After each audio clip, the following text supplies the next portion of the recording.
Assalamualaikum warahmatullahi wabarakatuh. Kembali lagi dengan saya Desi Fitriani dengan NIM 21080314031. Di sini saya akan memberikan info seputar laporan keuangan Bank Muamalat Indonesia (TBK).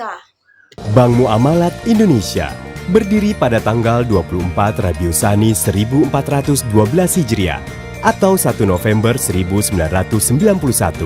1 tahun kemudian atau pada 1 Mei 1992, bank yang kelahirannya dibidani oleh pemerintah, Majelis Ulama Indonesia, serta dukungan dari Ikatan Cendekiawan Muslim Indonesia dan pengusaha muslim ini mulai beroperasi.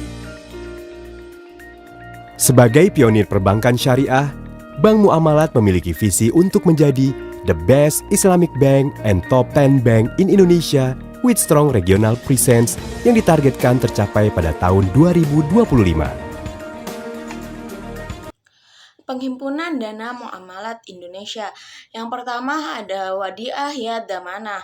Wadiah Yad Damanah dapat dipahami bahwa nasabah menyimpan dananya pada bank muamalat sebagai titipan untuk dapat merealisasikan tujuannya di masa yang akan datang.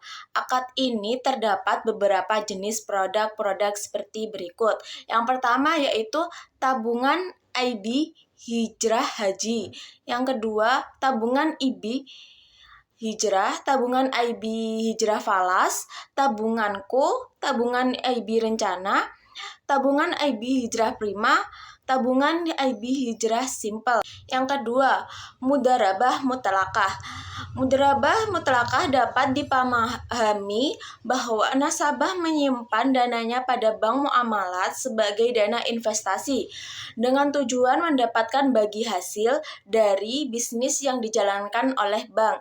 Akad ini terdapat beberapa jenis produk seperti deposito dan giro, IB Hijrah, Ultima Corporate, Giro IB Muamalat, At-Tijari Corporate. Pembiayaan syariah yang disalurkan. Yang pertama ada murabahah, kedua wakalah, ketiga salam, keempat istisna, kelima ijarah, keenam ijarah muntahiyah bit ta'mlik atau IMBT. Yang ketujuh musyarakah, kedelapan musyarakah mutanakisah, kesembilan mudharabah muqayyadah. Selanjutnya ada pendapatan bank muamalat. Pendapatan bank muamalat terdiri dari beberapa. Yang pertama yaitu pendapatan dari bagi hasil seperti musyarakah, mudharabah, pendapatan dari penjualan ada murabahah, istisna, dan pendapatan dari ijarah. Selanjutnya pendapatan usaha utama lainnya ada pendapatan bonus fasbis, pendapatan bagi hasil surat berharga, dan lain-lain. Terus mata uang asing, pendapatan dari hasil bagi hasil ada murasakah, mudharabah, pendapatan dari penjualan, murabahah, istisna, pendapatan usaha utama lainnya seperti pendapatan bagi hasil surat berharga, keuntungan penjualan surat berharga, keuntungan MTM surat berharga FVTPL, pendapatan bonus sertifikat Bank Indonesia Syariah, pendapatan bonus giro bank kepada giro bank. Selanjutnya pendapatan operasional lainnya. Ada jasa administrasi, jasa transaksi ATM, jasa layanan, jasa transaksi LPersi, atau lainnya. Pada tahun 2021 mengalami kenaikan daripada tahun 2020.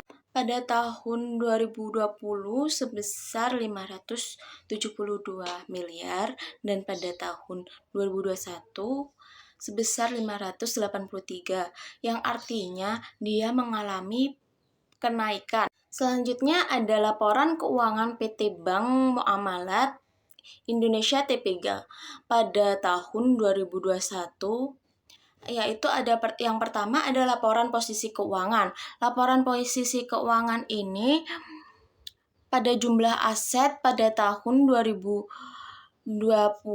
sebesar 51 triliun 241 dan pada 2021 sebesar 58 triliun. Untuk liabilitas lain-lain pada tahun 2020 sebesar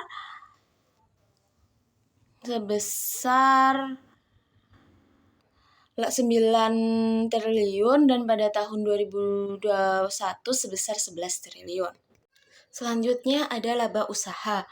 Laba usaha itu terdiri dari pendapatan beban non-operasional pada tahun 2020 sebesar 15 miliar 18.633 dan pada tahun 2021 sebesar 12 miliar 513 juta rupiah, yang itu mengalami penurunan. Untuk manfaat beban pajak terdiri dari pajak kini dan pajak tangguhan. Untuk laba besi pada tahun 2020 sebesar 10 miliar 19.739 juta rupiah. Dan untuk pada tahun 2021 sebesar 8.927 rupiah. Selanjutnya ada penghasilan komprehensif lain. Akun-akun yang tidak akan direalisasikan ke laba rugi dan akun-akun yang akan direalisasikan ke laba rugi. Jumlah laba komprehensif tahun berjalan pada tahun 2020 sebesar 29 miliar 532 juta rupiah dan pada tahun 2021 sebesar 29 miliar 638 juta rupiah. Jadi total laba per saham dasar yaitu pada tahun 2020 sebesar 0,98 dan pada tahun 2021 sebesar 0,87. Selanjutnya ada arus kas dari aktivitas investasi. Terdiri dari pendanaan investasi pada surat berharga, hasil penjualan investasi pada surat berharga, hasil penjualan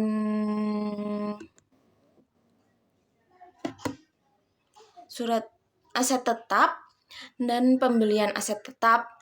Arus kas besi diperoleh atau digunakan untuk aktivitas investasi sebesar pada tahun 2020 yaitu 225 miliar 291 juta 877 ribu dan pada tahun 2021 sebesar 15 triliun 442 miliar.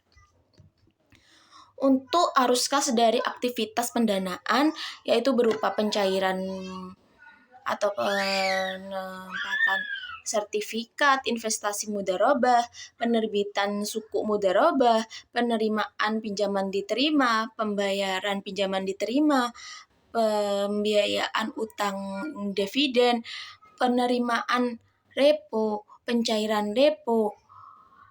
Arus kas bersih diperoleh atau digunakan dari aktivitas pendanaan yaitu sebesar pada tahun 2020 sebesar 432 miliar 607 juta dan pada tahun 2021 sebesar 1 triliun 138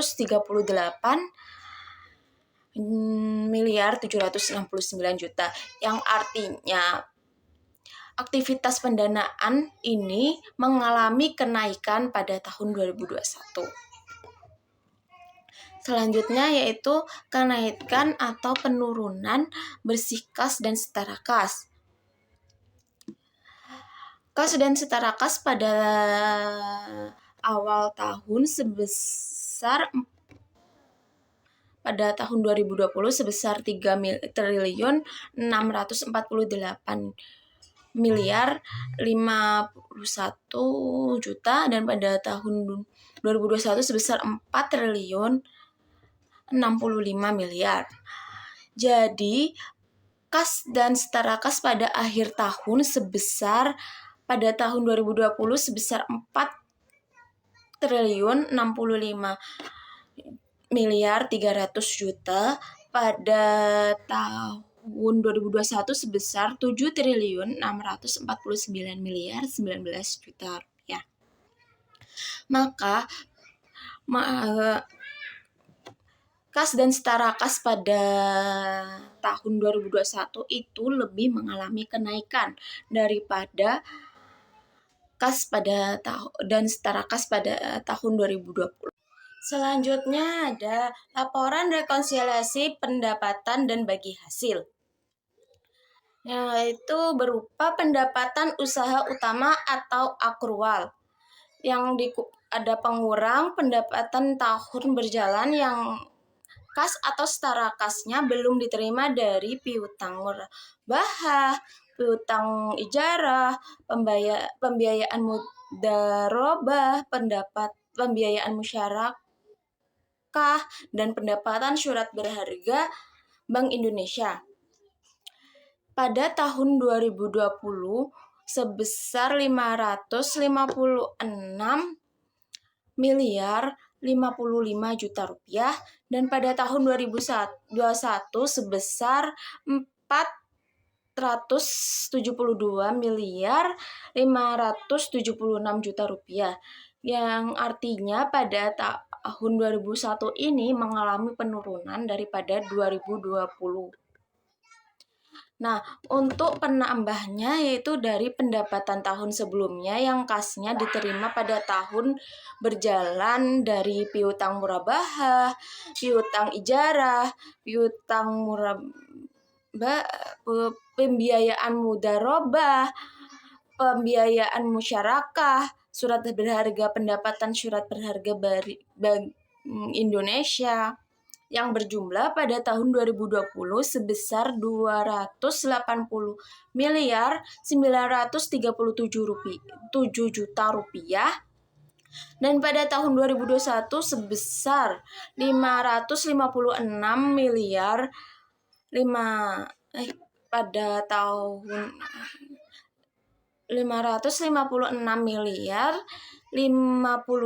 juta rupiah. Untuk laba operasi yang tersedia untuk bagi hasil ini pada tahun 2020 sebesar 2 triliun 156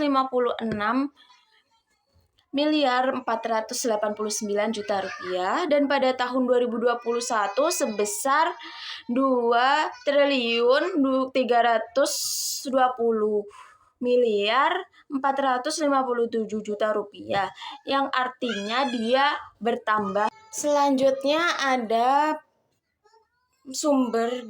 laporan sumber dana dan penyaluran dana zakat untuk tahun yang bergerak pada tahun 2021, yaitu sumber dana zakat itu berupa dari internal bank dan eksternal bank.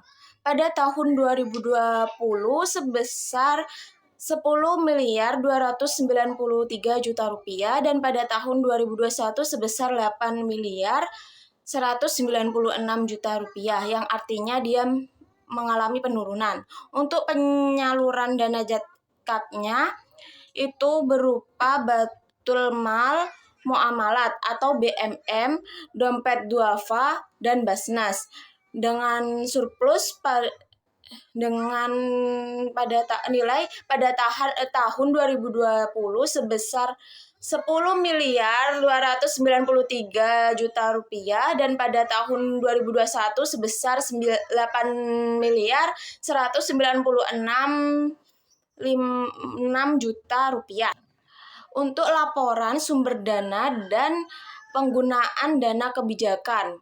Sumber dana kebijakan terdiri dari denda dan pendapatan non-halal. halal pada tahun 2020 sebesar 360.556 juta rupiah dan pada tahun 2021 sebesar 637,176 rupiah.